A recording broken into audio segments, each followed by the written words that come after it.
It's time to talk basketball. I'm Jose Salviati, editor at thepeachbasket.net. He is Steve Purciello, host of Celtic Chalk Talk, a longtime educator, vice principal, high school basketball coach, and athletic director.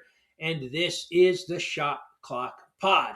The Shot Clock Pod was born out of content in Steve's 13 Rules random NBA thoughts articles, which he publishes weekly. Steve and I have exactly 24 minutes to discuss what's on his mind around the NBA. Today, we'll discuss his latest 13 Rules random NBA thoughts article, where he discusses the NBA coaches that are in the hot seat. It's not even the NBA start of the season. We're not even close to the NBA start of the season. And Steve's already putting these guys in the hot seat, but I think it's warranted. We'll talk about it. Now, before we dive into it, if you're listening to this, we're grateful. Thank you. This is one of many independent fan-driven shows on the Peach Basket Podcast network of shows. We're not owned by a big media company, which means what you hear comes straight from real fans who have a passion for the game, just like Steve and I do. If you believe voices like this should be heard, the best way to support us is simple. Keep listening, tell a friend, like, comment, subscribe. It all means the world to us. And of course, when this episode ends, head over to the peachbasketpodcastnetwork.com, head over to the peachbasket.net, check out more fan-run podcasts, read those articles, and help this independent network grow the way it started, organically, one Hoops fan at a time. I'm excited before we get into it, and I'm sorry for the long intro, but I've been working on this for a little bit. I'm excited to announce a new podcast of sorts. We're calling it Basketball Before Breakfast. It'll launch soon, and it's meant to be a very quick overview of what you may have missed yesterday in the world of basketball. Not just NBA, but WNBA, Big Three, international, college, all things basketball. It's quick, runs about 5-10 minutes. And Steve had a big hand in getting that created for us. Make sure to stay connected to the peachbasket.net for that launch. And that will be a daily show. Again, all things basketball. I think you'll enjoy it. All right, this week, Steve takes a look at every coach I mentioned that's on the hot seat for the 26-27 NBA season. We're going to talk about the ones that he mentioned. We're going to talk about some that he didn't mention. Steve, are you ready? Ready. Let's go. Clock is on. Of course, hot seat means expectation, right? That's the only way that you would probably end up on that hot seat. Your team is expected to do something and you may not do it. And it's generally the coach that gets the blame. We're going to start with a team with undeniably the highest expectations going into the 26-27 NBA season. That's the Philadelphia 76ers. There's one basketball. There's 5 great players. How's Nick Nurse going to make it all work? How hot is the hot seat for Nick Nurse? Well, the first thing he's got to do is get buy-in from Jaylen Brown and LeBron James. Now, LeBron James has been around a little bit, and I think he knows competence and people he doesn't believe in. And if I remember back in his past, I believe David Blatt was the head coach of Cleveland, and LeBron wasn't real happy, and David Blatt was looking for a job. So I think that's the first thing he needs to do, and he should have been spending a lot of this time getting to know him and Jaylen Brown. Jaylen Brown's a very bright person, and he probably can figure out good, bad, and so on. So he needs that buy-in first. And then he's also got to get to the players that have played for him, and he's got to talk to them about their roles and asking them to stay with it. And that's not an easy thing, because is Joel Embiid going to like not always getting the ball? And is he going to like being the anchor on defense or trying to be the anchor? Those are things, and he's going to have to talk somebody into defending, because when you think about it, Edgecombe's young. He can defend a little bit, but he's young, and he's not filled out yet. Brown is a decent defender. LeBron, he's old, and he doesn't defend as well. Embiid doesn't jump real well anymore, and he's not a great rim protector. Maxey, not a great defender, so they don't appear to have a good defensive team. How are you going to convince who's going to guard the best player on another team? What do you do? So those are things that Nurse has got to get through to them. Now, as a basketball fan, I've watched Nick Nurse coach for many years. I really lost my thought about how good a coach he was a couple years ago against the Knicks, and I spoke about it then. But in the playoffs, the Knicks were down a point or two. They were down by 3 or 4. They score, and it's still a 1 point or 2 point game. And I remember this moment very clearly. And Philly's taking the ball out, and Nick Nurse had a timeout. with only a few seconds left, the obvious thing is an immediate timeout. Take the ball up the other end of the court. So if they steal it, they've got to go length the court or do something. Nick Nurse didn't call the timeout. Philadelphia turned it over, and the Knicks stole the game. And I just sat there and said, this is an NBA coach in a Hmm. major moment. Is he that good? Now, the other part about this is let's just pretend Philadelphia wins a title. He will become probably a Hall of Fame coach. So it's a very interesting situation for Nurse. And that is what I see. Yeah, I wonder how bad it has to be though for the Sixers ownership group, and I don't know who that is, I'll be honest. But how bad does it have to be? Are we talking 3-5 start? Remember, Miami Heat's LeBron team started 3-5, if I'm remembering correctly. Is it 28-50? Right, that's pretty bad. Uh, At what point? What's the line of demarcation? Right, when does that heat turn up? What do you think? unless it's 20 and 40 or something ridiculous, I think he gets the year. He gets the playoffs. Yeah, And if they bow out quick, he bows out quick. So I think he gets the year to figure it out, unless it's a nightmare start and problems exist. The other piece, too, that makes it where Joel Embiid's injury occurrences make this a situation for him where let's just pretend Embiid plays 30 games, which is entirely possible. yeah. That might give Nurse a little bit more time because you lost one of your best players. So there's a lot of factors. But when I say on the hot seat, I'm not only saying during the year. This could, at the end of the season, title or Right. bust could be. And by the way, one of the people involved in this whole thing is Bob Myers. And if people don't know who Bob Hmm. Myers is, he is the engineer of the Warrior Golden State and their Yeah. titles. So he's involved. He's a consultant, but I know he had his fingers in the Jaylen Brown trade, and he also had the LeBron James situation. So they've got some good management people working with the situation. Yeah. Yeah, I think clearly health is going to, well, health is the right overriding factor for every NBA team, but the 76ers have got a lot riding on healthy Joel Embiid. Last three seasons, 38 games, 19 games, 39 games. So when you said 30, you nailed it. That's pretty much his average over the last three seasons, and that might end up costing Nick Nurse's job. Just one last thing I want to say. I don't think this could ever happen. Did Bob Myers hire Steve Kerr? I don't remember. Did he? I don't know. Was he close with Steve Kerr? Yes.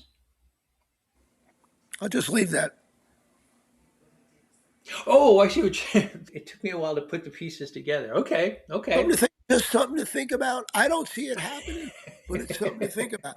Kerr signed a 2-year contract with Golden Right. State. Yeah, but I think he signed that contract thinking LeBron was coming or something. That Well, one still baffles me. and I would think if, and I don't see it, but I would think after a year and you Yeah. want to go to Philly, I would think Golden State would say go because they have to start over and they Oh, might as of well. course. Of course. But, Of course. Wow, that's an interesting one. All right, well, you heard it here just off the first. We'll top of my head, bookmark. go ahead. We'll No, I don't think bookmark it'll, that one for sure. again, I don't think it could happen, but you don't know. Yeah. Man, anything can happen. This is the NBA. And speaking of anything can happen, Ime Udoka had a great run with the Boston Celtics. Ceremonious end, but a great run, well respected. Went to Houston, young team. We really all expected this to go super well, and it hasn't. It's been bumpy. You've got Udoka on the hot seat. Why? I think the sparkle of this new coach who did a great job in Boston for 1 year, got them to the finals and put it together and got them to work together and do all those good things, led him to get fired after he sat out a year after his personal problems. And everybody was high on it because Steve Silas, who was the coach before, they won 25, 30 games. He came in with talent. There's talent there. And he all of a sudden, immediately, I didn't make the playoffs the first year, I believe, but they were close. I think they were like 41 and 41.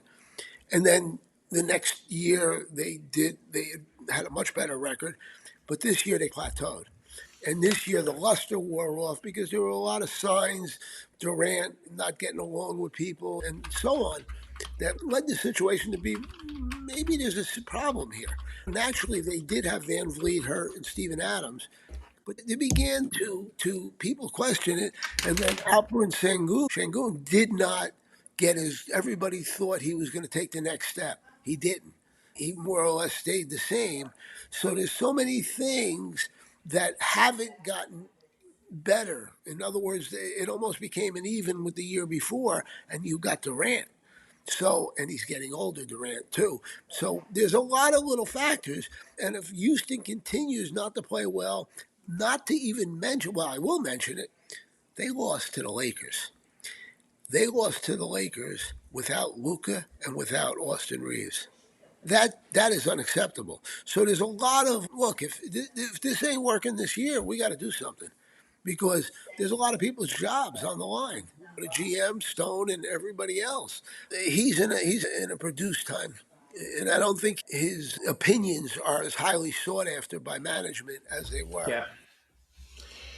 Some coaches get to ride, and not that Udoka won the championship, but like you mentioned, he got his team there, and some coaches tend to ride that for a career, right? We've talked about it before. I'm thinking of Doc Rivers, but Udoka's he hasn't. It doesn't seem like he's got the shine on that really great run. He didn't get it to last as long as he did. That shine only lasted a couple, maybe a season. Because you're right. All of a sudden, he was the golden boy, and now he's not anymore. It seemed to be an overnight thing. But yeah, that's what. There's so many things. I know Van Vliet was hurt. He thought he was okay with the point guard, whatever he had. He wanted Thompson to handle the ball. He went with Reed Shepard, it didn't work out, and he was one of the top Yeah. picks in the draft. So there's so many things that went on that it's hard to even tell. Did he have a say in not going out and trying to get a point guard, or did management above him have that set thought? There's a lot of little things that we have to clear up. But the thing and even with Shepard, you took him early in the draft, third, I think or fourth, whatever. But did he get better? No, he didn't. Did Şengün get better? No, he didn't. Jabari Smith was chosen third in the draft. Did he get better? No. He's becoming a solid NBA player, but not an all-star like you would hope with the third pick in the draft. So Yeah. all these things, if they don't develop, you start wondering what's going on. Yep. Yep. And that always points to the coach. Let's talk about a coach that is analytically the best coach in the NBA. He would be the first one to tell you this. Kenny Atkinson of the Cleveland Cavaliers. Of course, I joke. Listen, his Cavs have been good in the regular season. He's led the team for 2 seasons, won the division once, came in second the other time, lost in the Eastern Conference Finals both times. That's not bad, but a lot more of it is expected from the Cleveland Cavaliers, and Kenny Atkinson is in the hot seat. The best thing I can say about this is Donovan Mitchell likes him. So that carries weight in the organization. But they're a team that looks like they're going to settle into a 3 and 4 seed for the next year or so. And that's saying that James Harden doesn't begin to show age. He's not showing a lot of it yet. But that's where they're going to be. And they did make that trade for Garland, or Garland for Harden. I don't know, future wise, I don't know if that's a great deal. But they've got to get better. And Atkinson really put his foot in his mouth when he said analytically we should be beating the Knicks in the playoffs when they're getting beaten Yeah. every game. You could take the analytics, and sometimes the eye test is more important. And when you look Yeah. at the score, that's the eye test. And when Yeah. you're losing, you just keep quiet. When you say that, you're bringing attention on yourself. And I'm sure ownership, management, they're not real happy about those comments. So he's almost hanging himself in this whole thing. Yeah. And by the way, Yeah. It was. let me just one more thing I want to add. Please. With Kenny Atkinson, when he coached the Nets, they were developing a team, and he overreached with them. Sometimes coaches are very good with teams that are developing, meaning they can get them mature and better. With when they get to be better, coaches don't handle it well and don't do a good Yeah. job. My question is Kenny Atkinson one of those type coaches Right. who understood, got him better, but now he has trouble bringing it home? Yeah. Yeah. No, great call out. And based on, again, not the analytics, but just scoreboard, he's having trouble bringing him home. He just can't get past the Eastern Conference finals, semis, or finals last two seasons. Let's see how things play out for Kenny. Let's talk about a Western Conference coach that kind of he doesn't get a whole lot of publicity. I don't think he's not a well-known guy like some of the others we've talked about. That's Chris Finch. But Minnesota rolled the dice. They've got a lot. Again, expectations are high in Minnesota, and so the spotlight is on Chris Finch. But again, I'm a fan of this guy. Do you really think they're going to blame him if this doesn't work out in Mini? The biggest thing is, how is Mr. Edwards dealing with it? He's a Finch guy now, but Yeah. if it's another frustrating year, I don't know where that goes. Now they gambled with LaMelo Ball. Tim Connolly, the general manager and the president of operations, whatever title you want to give him, he's the one who made the deal. If things don't work out, it's 5 years. They've gotten to the conference finals, but they haven't gotten further. It's 5 years and change, a little bit more than 5 years. He's been there. You've got some players. You've had Carl Anthony. You've got some superstars. Carl Anthony Towns, Rudy Gobert now. You've got stars around him. Now they brought in LaMelo. I kind of look at it as, you know what? This could be interesting because if they struggle, it's going to be interesting. And I'm just curious how an Anthony Edwards is going to react when LaMelo throws one of his 30-footers up. Yeah, I'm just curious how that's going to work out. Supposedly they're getting along and they've done things together in the summer. We'll see. But there's a lot of interesting things. You have new ownership. A-Rod is one of the owners. They naturally want to keep Minnesota winning because also there's talk about a new arena. You got to win because then people don't mind shelling out the money for it. The politicians don't mind. So there's a lot of factors here. And it gets interesting. And again, if Anthony Edwards made a sound that he was thinking about, maybe it's time to Yeah. get out, then you're done. Then you're finished because then they'll do No, of anything. course. Yeah, and this is where it just feels so unfair to somebody like me, right? In the 2000s, the Minnesota Timberwolves, before Finch, in the 2000s, the entirety of the 2000s up till Finch started 2021-22 season, the Minnesota Timberwolves made the playoffs 5 times in the entirety of the 2000s. Since Chris Finch started, they've made it all 5 years he's been there. Right. But So he's equaled. different Right, right. ownership. That's the part that just seems so unfair to me. This guy did his job, man. But the NBA, it's not the job isn't done until you lift the LOB. Bottom line, right? Stars like Anthony, like Edwards, they Yeah, don't come along that often. And yeah. when you have them, you need to produce a title. It's Simple very as simple. that. If you don't, you got a problem. Simple as that. That's how. And we can talk about, yeah, but they're not as good as other teams. You're probably right. But you have this player, and at some point, and Edwards is still young. At some point, he looks at it and says, "We're never going to win here. Yeah, It's time for me to move on." Oh, yeah. and that's the makeup of the NBA of today. Yep. Sad but true. That's the world we live in. Listen, I've had no issue with anybody on your list. Nick Nurse, Udoka, Atkinson, Finch. The next guy baffles me. I get your point, but I want you to explain this one to everybody. You've got Micah Nori on the list. A lot of people are saying, who? This is the first time head coach of the Portland Trail Blazers. Why would you put somebody who's never coached a team on the hot seat? First of all, before we even start, you need to understand Tiago Splitter did a tremendous job last year, stepping in Yeah. for Billups at the last minute, and the team did as well as they possibly could. And this guy, Tom Dundon, the owner of the team, began interviewing candidates. He had to interview 40 or 50 different people for the head coaching job. This was at the end of the season. Now, if I'm Tiago Splitter, I know, and fortunately he's working for Chicago now. He's the head coach. But with that said, he interviewed everybody, Dundon. He ultimately signed Nori. What did he do? He signed him basically a 1 year contract with the team options for the second and third year. Let us, the Western Conference is difficult. Let us look at it. What happens if they win the same amount of games as they won last year? They don't get better. What do you think is going to happen to Nori? You think they're going to keep him? And it is so unfair because anybody who's had a job and moved into a better job or higher up job, they know it takes a while to adjust to that job. Nori's going to be expected to step in right away. And by adjusting, first of all, you're handling media. You didn't have to do that as an assistant. Second of all, you're the final say. As an assistant, all you did was suggest to the head coach.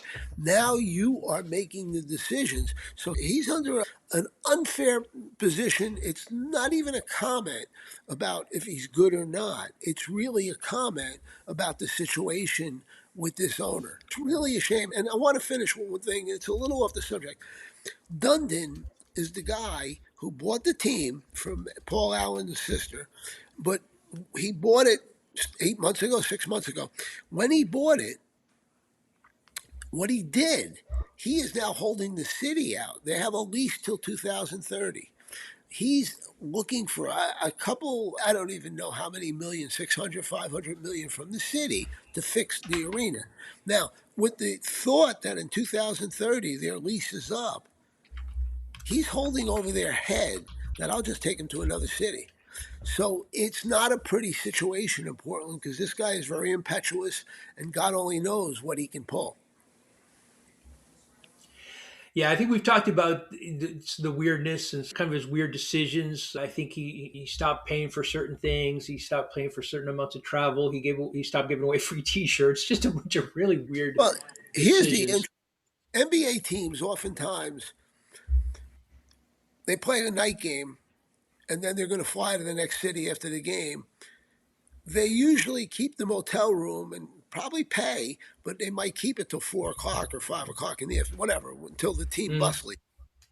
What Dundon was doing was trying, we check out at checkout time if it's 12 o'clock. One of the players just sit in the lobby. I don't know what they do, but it's absolutely crazy to pinch terms a couple $1,000 yeah, when you're talking about millions. But he did that. And how would you feel? Do you want to play for an owner like that when there's so many other yeah, teams that do it right? It's just absolutely crazy. yeah.